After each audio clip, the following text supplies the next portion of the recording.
Sent in کے vote خرید کے منتخب ہوئے ہیں، تو کیا اس سے ایوان کے وقار میں اور جمہوریت کے وقار میں اضافہ ہوا ہے یا نہیں؟ میرے پاس جو رپورٹس ہیں وہ یہی ہیں کہ الیکشن میں بہت سے سینیٹر ووٹیں خرید کر آئے ہیں، اور چیئرمین سینٹ کے الیکشن میں بھی پیسے کا بے پناہ استعمال ہوا ہے۔ یہ میں پبلش نہیں، میں جو میرے پاس نالج ہے، میں ہر چیز پبلش نہیں ہوتی۔ اس کا بڑا آسان حل ہے، جو لوگ منتخب ہوئے ایک حلفیہ بیان دے دیں، اس ملک کے عوام کے سامنے اپنے آپ کو پیش کریں، حلفیہ بیان دے دیں کہ میں اللہ کو حاضر ناظر جان کر کہتا ہوں کہ میں نے کوئی پیسہ استعمال نہیں کیا، کوئی سی ایم پی کو خرید کر سینٹ میں نہیں آیا۔ یہی فرما دیں کہ میرے الیکشن میں کوئی پیسہ استعمال نہیں ہوا، مجھے کوئی اعتراض نہیں ہے، لیکن میں اس خرابی کے خلاف بات کرنا، اس کے خلاف کوشش کرنا، اس کو عوام کی عدالت میں لے کر جانا اپنا فرض سمجھتا ہوں، کسی کو اچھا لگے یا نہ لگے۔ وزیر اعظم صاحب یہ فرمائیں کے ساتھ ریلیٹڈ ہے، کل کو اگر سینٹ آپ کو ایوان میں بلاتے ہیں تو کیا اس جائیں گے؟ اور دوسرا سوال لوڈ شیڈنگ کے حوالے سے ہے، بڑے دعوے کیے گئے تھے لیکن ابھی لوڈ شیڈنگ کی صورتحال آپ کے سامنے ہے، اس پہ کیا کہیں گے؟ چیئرمین ان کو مجھے بلانے کا کوئی اختیار حاصل نہیں ہے، اس لیے میں نے ایک بڑی وضاحت سے ایک بیان کیا ہے کہ کیا ہوا ہے۔ اگر وہ لوگ جو آج سینٹ یا سینیٹر کو ڈیفینڈ کرتے ہیں، پریس کانفرنس کر کے کہہ دیں، عمران خان کہہ دے کہ میرے 14 ایم پی اے نہیں بکے، وہ بکے ہیں تو کس نے خریدے؟ نہیں خریدے۔ اب تو یہ وہ فلانا سیکھ گیا ہے، فلانا یہ کر گیا ہے، تو یہ چیزیں ایوان جمہوریت کے لیے بری ہیں۔ میں ان کو برا کہتا ہوں، آج بھی برا کہتا ہوں، کل بھی برا کہوں گا اور برا سمجھتا ہوں۔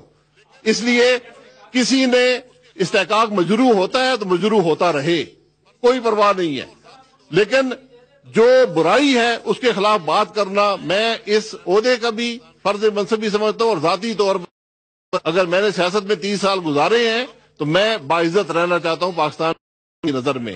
جو چوری کو سپورٹ کرنا چاہتے ہیں وہ اگر کہہ دے کہ ہاں ہم سپورٹ کریں گے جو پیسے لے کر سینیٹر بنے یا پیسے لے کر چیئرمین بنے۔ 92 نیوز لوڈ شیڈنگ کی بات ہے، لوڈ شیڈنگ ملک میں جو لوڈ شیڈنگ ہو رہی ہے صرف وہاں پر ہوتی ہے جہاں پر یا ٹیکنیکل مسئلہ ہو۔ آج آپ دیکھ لیں، اور یہ اس پہ بھی پریزنٹیشن کریں گے آپ کے سامنے اگلے چند دنوں میں کہ اس وقت کیا کیفیت ہے۔ لوڈ شیڈنگ وہاں ہوتی ہے جو ہائی لاس فیڈرز ہیں، جو ملک میں 40% فیڈرز جو ہیں جہاں پر چوری زیادہ ہے، وہاں پر 2 گھنٹے سے 8 گھنٹے تک لوڈ شیڈنگ ہوتی ہے، 60 پر کوئی نہیں ہوتی۔ کوئی ٹیکنیکل ریزنز آئیں، آج بھی آندھی چلی ہے، بہت سے ٹیکنیکل ریزنز ایسے آتے ہیں، لوڈ شیڈنگ ہوتی ہے، لیکن جہاں تک بجلی کی سپلائی کا مسئلہ ہے الحمدللہ بجلی کی سپلائی آج پوری ہے۔ کچھ جی جو صورتحال اس وقت موجود ہے ایمنسٹی کے حوالے سے جو آپ نے بات کی ہے، ایمنسٹی میں ایف اے ٹی ایف میں پاکستان اس وقت وہاں بڑی کروشل سچویشن ہے پاکستان کی، اور اس وقت یہ اسکیم لانچ کرنے جا رہے ہیں۔ کیا بین الاقوامی سطح پہ کیا امیج پاکستان کا جائے گا؟ جو پیسہ وہاں سے پاکستان آئے گا اس کی کیا صورتحال ہوگی؟ اور دوسرا ایک آپ نے وعدہ کیا تھا کہ میں فرنس آئل مافیا کا خاتمہ کروں گا، اب پھر آپ نے کل اجازت دے دی ہے فرنس آئل مافیا کو کہ آپ امپورٹ کریں۔ دیکھیں ملک میں فرنس آئل پلانٹس ہیں، 10,000 ٹن فرنس آئل ملک میں بنتا ہے۔ جب گرمیاں آتی ہیں ڈیمانڈ زیادہ ہوتی ہے، ہم اس وقت ان فرنس آئل پلانٹس کو چلاتے ہیں۔ پاکستان دنیا کا 2nd largest furnace oil importer تھا، 4 مہینے میں کوئی فرنس آئل امپورٹ نہیں ہوا۔ جیسے ہی نئے پلانٹس آن لائن آتے جائیں گے فرنس آئل کے پلانٹ بند ہوتے جائیں گے، پاکستان ان کو افورڈ نہیں کر سکتا۔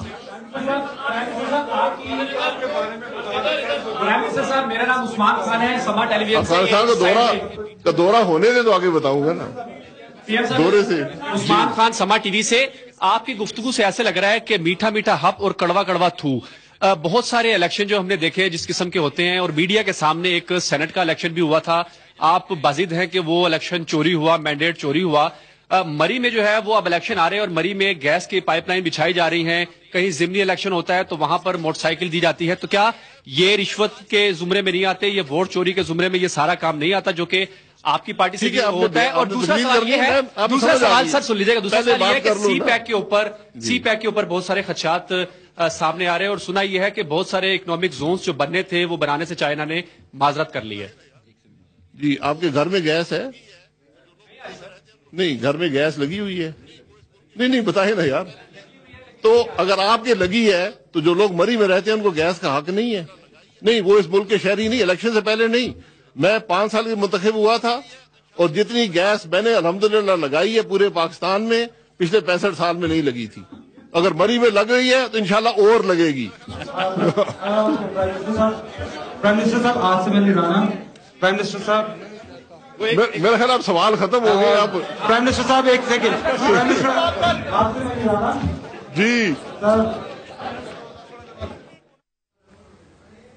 پیکج انکم ٹیکس کے ادائرہ کار میں اضافہ کرے گا, یہ کہنا ہے وزیر اعظم شاہد خاقان عباسی کا. 48 لاکھ سے زائد سالانہ آمدن پر 15% ٹیکس ادا کرنا ہوگا. اہم خبر آپ تک پہنچا رہے ہیں. اظہار خیال کر رہے تھے وزیر اعظم اقتصادی اصلاحات پیکج کے حوالے سے 48 لاکھ سے زائد سالانہ آمدن پر 15% ٹیکس اب ادا کرنا ہوگا. وزیر اعظم شاہد خاقان عباسی نے ایمنسٹی اسکیم کا اعلان کر دیا. پاکستان میں صرف 7 لاکھ لوگ ٹیکس ادا کرتے ہیں. ٹیکس گزاروں کی محدود تعداد معاشی مسائل پیدا کر رہی ہے, ایسا کہنا ہے وزیر اعظم شاہد خاقان عباسی کا. انہوں نے کہا کہ انکم ٹیکس سے متعلق پیکج جاری کرنے کا فیصلہ کیا ہے. ٹیکنالوجی کے ذریعے انکم ٹیکس سسٹم میں جدت لانا چاہتے ہیں. شناختی کارڈ نمبر ہی آئندہ ٹیکس نمبر ہوگا. سالانہ 48 لاکھ آمدن پر 15 لاکھ ٹیکس ہوگا. 1 لاکھ ماہانہ آمدن پر کوئی ٹیکس لاگو نہیں ہوگا. جی ہاں, وزیر اعظم نے 5 نکاتی ٹیکس اصلاحات کا اعلان کر دیا, اور اس اعلان کے دوران انہوں نے کہا کہ جن لوگوں کے اثاثے بیرون ملک ہیں وہ 2% جرمانہ ادا کر کے ٹیکس ایمنسٹی حاصل کر سکتے ہیں. ان کا یہ بھی کہنا تھا کہ انکم ٹیکس کی شرح کو کم کرنے کا فیصلہ کیا گیا ہے. ٹیکس ایمنسٹی کا مقصد زیادہ سے زیادہ لوگوں کو ٹیکس نیٹ میں لانا ہے. انہوں نے کہا کہ جن لوگوں کے اثاثے بیرون ملک ہیں وہ 2% جرمانہ ادا کر کے ایمنسٹی اسکیم سے فائدہ اٹھا سکتے ہیں. وزیر اعظم نے ٹیکس نہ دینے والوں کے لیے ایمنسٹی اسکیم کا اعلان کر دیا ہے. وزیر اعظم کی زیر صدارت اقتصادی مشاورتی کونسل کا اجلاس ہوا. ایمنسٹی اسکیم سے فائدہ اٹھانے والوں کو صرف 5% ٹیکس ادا کرنا ہوگا. اب ہر شہری کا شناختی کارڈ ہی اس کا ٹیکس نمبر ہوگا. 12 لاکھ سالانہ آمدن والے شہری ٹیکس سے مستثنی ہوں گے. سیاسی شخصیات ایمنسٹی اسکیم سے فائدہ نہیں اٹھا سکیں گی. وزیر اعظم شاہد خاقان عباسی کہتے ہیں ٹیکس ادا کرنا پوری دنیا میں شہری کی ذمہ داری ہوتی ہے. ایمنسٹی اسکیم سے فائدہ اٹھانے والا ٹیکس دہندہ بن جائے گا. وزیر اعظم کا ایسا کہنا ہے. انہوں نے مزید کہا کہ انکم ٹیکس کے حوالے سے پیکج جاری کرنے کا فیصلہ کیا ہے. انکم ٹیکس کے لیے پیکج بڑھانے کا فیصلہ کیا ہے, اور ٹیکس گزاروں کی محدود تعداد مسائل پیدا کر رہی ہے. ایک مخصوص مدت میں 5 لاکھ کی پراپرٹی حکومت 10 لاکھ میں خرید سکتی ہے, ایسا کہنا ہے وزیر اعظم شاہد خاقان عباسی کا. انہوں نے آج نئی ایمنسٹی اسکیم کا اعلان کر دیا ہے, جس کی جو مدت ہے وہ 30 جون تک رہے گی, جس کے بعد اس اسکیم سے فائدہ نہیں اٹھایا جا سکے گا. اور اس 2 سے 2.5 مہینے کے دوران جس کو اس اسکیم سے فائدہ اٹھانا ہے وہ ٹیکس نیٹ میں آ سکتا ہے. وزیر اعظم نے ٹیکس نہ دینے والوں کے لیے ایمنسٹی اسکیم کا اعلان کر دیا ہے. وزیر اعظم کی زیر صدارت اقتصادی مشاورتی کونسل کا اجلاس ہوا. ایمنسٹی اسکیم سے فائدہ اٹھانے والوں کو صرف 5% ٹیکس ہی ادا کرنا ہوگا, اور اب ہر شہری کا شناختی کارڈ ہی اس کا ٹیکس نمبر ہوگا. 12 لاکھ سالانہ آمدن والے شہری ٹیکس سے مستثنی ہوں گے. سیاسی شخصیات ایمنسٹی اسکیم سے فائدہ نہیں اٹھا سکیں گی. جی ہاں, اس سے پہلے بھی مفتاح اسماعیل نے اس ایمنسٹی اسکیم کا اندیا دیا تھا, اور آج وزیر اعظم شاہد خاقان عباسی کی جانب سے اس کا اعلان بھی سامنے